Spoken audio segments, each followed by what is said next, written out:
Friends, నిజమైన భక్తి అంటే ఏంటి అనేదానికి మా గురువుగారు మాకు ఒక చిన్న కథ చెప్పారు. దానిని మీకు చెప్తాను, వినండి. పాతకాలంలో పల్లెటూర్లలో పురుషులు మల విసర్జన కోసం ఊరి బయటికి చెమ్ముతో నీళ్లు తీసుకొని వెళ్ళేవారు. ఆ విధంగా ఒక ఊరిలో ఒక వ్యక్తి ఊరి బయటికి మల విసర్జన కోసం వెళ్ళి అక్కడ కూర్చున్నప్పుడు తన పక్కనే ఒక తిమ్మి పూల చెట్టు కనిపిస్తుంది. ఆ చెట్టు నిండా తిమ్మి పూలు ఎంతో అందంగా పూసింటాయి.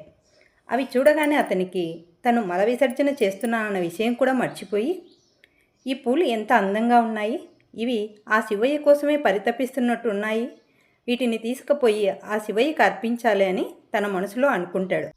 అలా తన పని పూర్తయిన వెంటనే ఆ పూలను కోసుకొని తను తెచ్చుకున్న చెంబులో వేసుకొని ఇంటికి వెళ్తాడు. ఇంటికి వెళ్ళిన తర్వాత కాళ్ళు చేతులు కడుక్కొని వెంటనే శివాలయానికి వెళ్తాడు. అక్కడ తాను తెచ్చుకున్న పూలను సంతోషంతో శివయ్యపై పోస్తూ, స్వామి, ఈ తిమ్మి పూలు చూడు, నీ సేవకై పరితపిస్తూ ఉన్నాయంటూ శివుడిపై పోస్తుంటాడు. ఆ పూలను శివయ్య ఎంతో ఆనందంగా పరవశించిపోయి స్వీకరిస్తాడు. అది చూసిన నంది, స్వామి, అతను శుచి శుభ్రం లేకుండా మరీ మల విసర్జన సమయంలో అవి కోసుకొని వస్తే మీరు వాటిని అంత ఆనందంగా పరవశించిపోయి స్వీకరిస్తున్నారేంటి స్వామి అంటాడు. దానికి శివయ్య, అతను ఆ తిమ్మిపూలు చూడగానే తను మల విసర్జన చేస్తున్నాడన్న విషయం కూడా మర్చిపోయి నన్నే గుర్తు చేసుకుంటూ అవి నా కోసమే పూసినాయన్నట్టుగా మరీ మదిలో తలుచుకుంటూ వాటిని నా కోసమై ప్రేమతో కోసుకున్నాడు. ఆ పూలు అంటే నాకెంతో ఇష్టమని వాటిని నాకు సమర్పించాడు. అంతేకాదు, వాటిని సమర్పించేటప్పుడు తన కోసం అంటూ ఏదైనా కోరిక కోరుకున్నాడా అంటే ఎలాంటి కోరికను కోరుకోలేదు. అంతేకాకుండా ఇవి నీ సేవకై పరితపిస్తున్నాయి స్వామి, ఈ తిమ్మి పూలను స్వీకరించు అంటూ నాకు ఎంతో ప్రేమతో అర్పించాడు. ఆ తిమ్మి పూలకు మోక్షాన్ని కలిగించాడు. అందుకే ఆ పూలను నేను అంత ఆనందంగా అంత పరవశంతో స్వీకరిస్తున్నానని చెప్తాడు నందికి శివయ్య. దీనికి భగవద్గీతలో ఒక శ్లోకం కూడా ఉంది.